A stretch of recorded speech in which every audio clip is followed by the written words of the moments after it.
दोस्तों आज मैं फिल्म रिव्यू करूंगा सत्यमेव जयते 2। मैं आपको ये बता दूं कि इस फिल्म के डायरेक्टर राइटर है मिलाप जवेरी और मैं मिलाप की हिम्मत की दाद देता हूं कि जो सत्यमेव जयते 1 की कहानी थी उसी सेम कहानी पर उसने सत्यमेव जयते 2 बना दी। अगर आपको याद है तो फिल्म सत्यमेव जयते की कहानी ये थी कि एक ईमानदार इंस्पेक्टर होता है और उस पर झूठे बेबुनियाद करप्शन के इल्जाम लगाए जाते हैं। उन इल्जामों की वजह से वो खुदकुशी कर लेता है।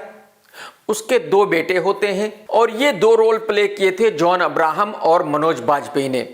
मनोज बाजपेयी एक इंस्पेक्टर होता है, जॉन अब्राहम किसी ऑफिस में काम करता है दिखाने के लिए, बट सही में वो एक किलर होता है जो उन करप्ट लोगों को मारता रहता है जिन्होंने उसके बाप को मजबूर किया था खुदकुशी करने के लिए। और दोनों भाई मिलकर उन गद्दारों को, उन जालिमों को मार देते हैं जिन्होंने उनके बाप को मजबूर किया था मरने के लिए। वही सेम कहानी यहां है, फर्क इतना है कि यहां सारे रोल जॉन अब्राहम ने खुद किए हैं। तो एक जॉन अब्राहम किसान कम नेता है जो धरना देता है लोकपाल बिल लाने के लिए। उसके 2 बेटे हैं और ये दोनों किरदार भी जॉन ने खुद ही निभाए हैं। यानी कि एक भाई इंस्पेक्टर है और दूसरा भाई दिखाने के लिए पॉलिटिशियन है, होम मिनिस्टर बना है, लेकिन रियल में किलर है जैसे सत्यमेव जयते 1 में था। और दोनों भाई अपने बाप के कातिलों से अपने बाप का बदला लेते हैं।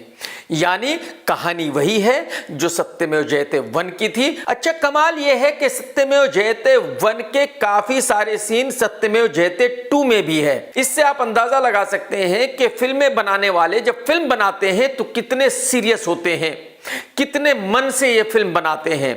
आप अंदाजा लगाइए कि जब राइटर डायरेक्टर ने हीरो और निर्माताओं को कहानी सुनाई तो उनको ये याद ही नहीं रहा कि सत्यमेव जयते की कहानी भी वही थी जो वो सत्यमेव जयते 2 की कहानी सुना रहा है। फिल्म में ऐसे दृश्यों की भरमार है जिनका फिल्म से कोई लेना देना ही नहीं है। जैसे कि अगर आपको याद है, गोरखपुर के हॉस्पिटल में बहुत सारे बच्चे मर गए थे और वहां ऑक्सीजन सिलेंडर्स नहीं थे। वो सीन मिलाप ने अपनी फिल्म में डाल दिया है। कई जगह तो मिलाप ने यह किया कि 3-4 सीन की एक सीरीज बनाई और वो फिल्म में ठूस दिए हैं, जबकि उन सीन्स का फिल्म से कोई लेना देना नहीं है। जैसे कि फिल्म शुरू होती है और शाद रंधावा का इंट्रोडक्शन होता है जो फिल्म में एक पत्रकार बना है। वो जॉन अब्राहम का इंटरव्यू लेता है। अगले सीन में पता चलता है कि उसको कैंसर है। उससे अगले सीन में जॉन अब्राहम की वाइफ उसको हॉस्पिटल लेकर जाती है। रास्ते में एक्सीडेंट हो जाता है, वो मर जाता है। जॉन अब्राहम की वाइफ हॉस्पिटल में भर्ती हो जाती है, जो सीरियस है, उसको किसी ने खून देना है तो जॉन उसको खुद ही खून देने लगता है। यानी खून की नली जॉन के हाथ में लगी हुई है और सैकड़ों लोग तलवारों से जॉन पर हमला कर देते हैं। जॉन ने एक हाथ ऐसे रखा हुआ है और सिर्फ एक हाथ से सैकड़ों लोगों से लड़ रहा है जो तलवारों से हमला करते हैं और अगले 15 मिनट जॉन अकेला ही उनसे लड़ता रहता है। तो इन 5-6 सीन का फिल्म से कोई लेना देना नहीं था, लेकिन क्योंकि शाद मिलाप का दोस्त है तो मिलाप ने जबरदस्ती उसके लिए एक रोल बनाना था फिल्म में, तो इसलिए उसने ये 4-5 सीन जबरदस्ती फिल्म में घुसेड़े। फिल्म का स्क्रीन प्ले मजाक है, स्क्रीन प्ले के नाम पर धब्बा है। ऐसा स्क्रीन प्ले लिखना किसी क्राइम से कम नहीं है। एक्चुअली ये स्क्रीन प्ले एडजस्टमेंट करके लिखा गया है। जैसे कि तकरीबन 1 घंटे के बाद दिव्या भाभी ने मिलाप से पूछा होगा कि भाई साहब, अब तक मेरे फिल्म में 2-3 सीन ही हुए हैं, लेकिन तू ये बता कि गाना कहां है। तुझे तो पता है कि मुझे गाना गाने का और डांस करने का कितना शौक है, लेकिन अब तक तुमने मेरा एक भी गाना नहीं डाला। मिलाप ने कहा होगा कि भाभी, आप फिल्म में बड़ी पॉलिटिशियन बनी हुई है, आपके हस्बैंड होम मिनिस्टर बने हुए हैं, तो आप पर गाना कैसे डालूं। भाभी ने कहा होगा कि बेटा, ज्यादा राजू हिरानी बनने की कोशिश मत कर, जो कह रही हूं वो सुन। मुझे गाना गाने और डांस करने में बहुत मजा आता है, हालांकि मुझे डांस आता नहीं है, लेकिन तू ये बता कि कब डाल रहा है। मिलाप ने कहा कि भाभी, दिक्कत ही कोई नहीं, कल सुबह इसी की शूटिंग करते हैं बस। अगले ही सीन में जॉन और भाभी डांस कर रहे हैं। जॉन भी बहुत बड़ा डांसर, मतलब ऋतिक और टाइगर तो चाय कम पानी है जॉन के सामने। तो जॉन भाई डांस के नाम पर खूब जमीन को पीट रहे थे जैसे सन्नी देओल साहब करते हैं। और आधे घंटे की फिल्म निकलने के बाद भाभी ने फिर पूछा होगा कि मिलाप, मैंने तुझे बोला है कि फिल्म में मेरे 2-3 गाने रहने जरूरी हैं, तो अगला गाना कब शूट कर रहा है?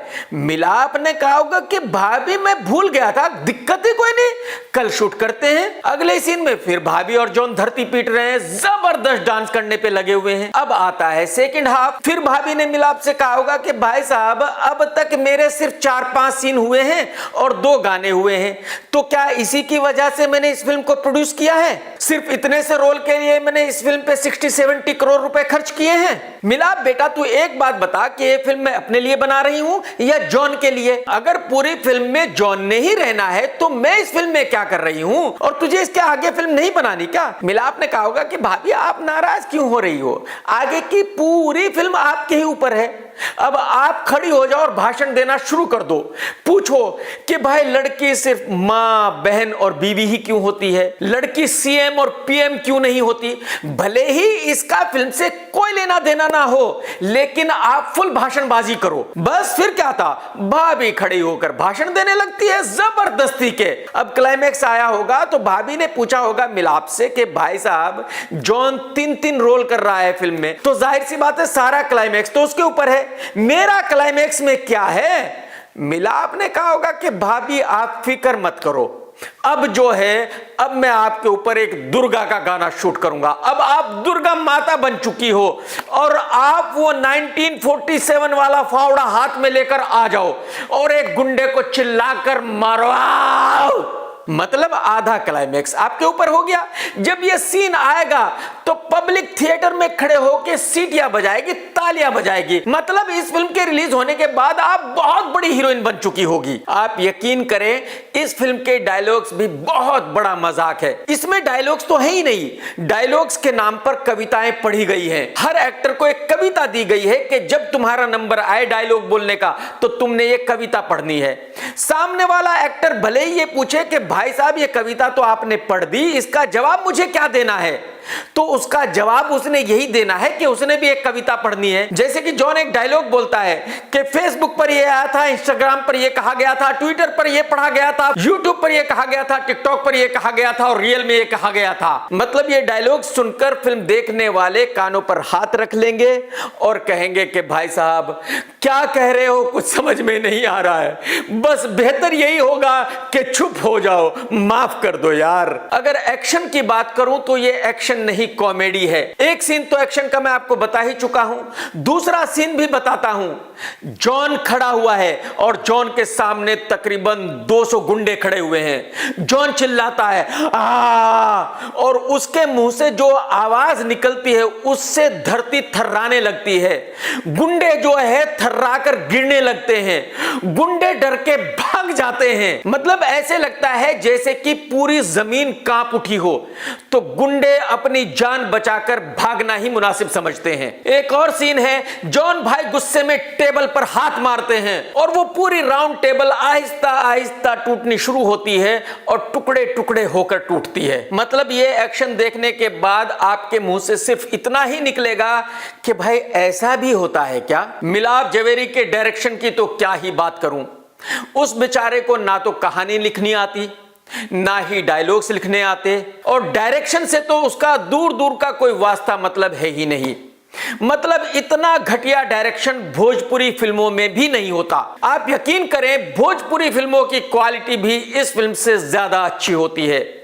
भोजपुरी फिल्मों में भी इस फिल्म से बहुत ज्यादा अच्छा डायरेक्शन होता है। मैं डायरेक्शन एसोसिएशन से हाथ जोड़कर गुजारिश करूंगा कि भाई साहब ये मिलाप जवेरी का डायरेक्शन का कार्ड कैंसिल कर दीजिए और पब्लिक को बचा लीजिए, नहीं तो ये फिर कोई और फिल्म बनाएगा और फिर इसी तरह पब्लिक को टॉर्चर करेगा। एक्टिंग के बारे में तो क्या ही कहूं।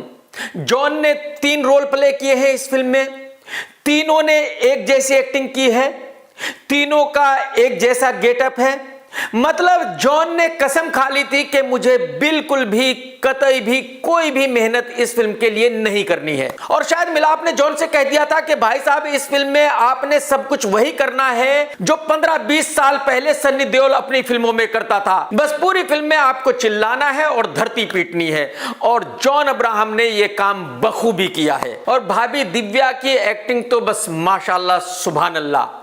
वो हंसती हैं या रोती हैं पता नहीं चलता, वो खुश हैं या नाराज हैं इस बात का भी पता नहीं चलता। जब वो डायलॉग्स बोलती है तो सुनने वाला कानों पे हाथ रख लेता है और हाथ जोड़ के कहता है कि भाभी प्लीज चुप हो जाओ ना, प्लीज आप कुछ मत बोलो। मेरी समझ में नहीं आया कि जब भाभी को एक्टिंग नहीं आती, डायलॉग्स बोलने नहीं आते, तो फिर उनको हीरोइन का रोल करने की जरूरत क्या थी। लेकिन भाभी हमें मुंहतोड़ जवाब दे सकती है। वो ये कह सकती है कि भाई साहब मेरे पैसे, मेरी फिल्म, मेरी मर्जी, जो आए मैं वो करूंगी, तुम कौन होते हो। कुल मिलाकर ये वो कॉमेडी फिल्म है जो बनाई नहीं गई, बस बन गई, जिसको देखते हुए आदमी ना हंस सकता है ना रो सकता है, सिर्फ अपने बाल नोच सकता है और अपने आप को थप्पड़ मार सकता है और अपने आप से पूछ सकता है कि आखिर उसने ऐसी गलती क्यों की कि वो इस फिल्म को देखने आया, क्यों उसने अपने पैसे बर्बाद किए और अपना टाइम बर्बाद किया। ये एक ऐसी फिल्म है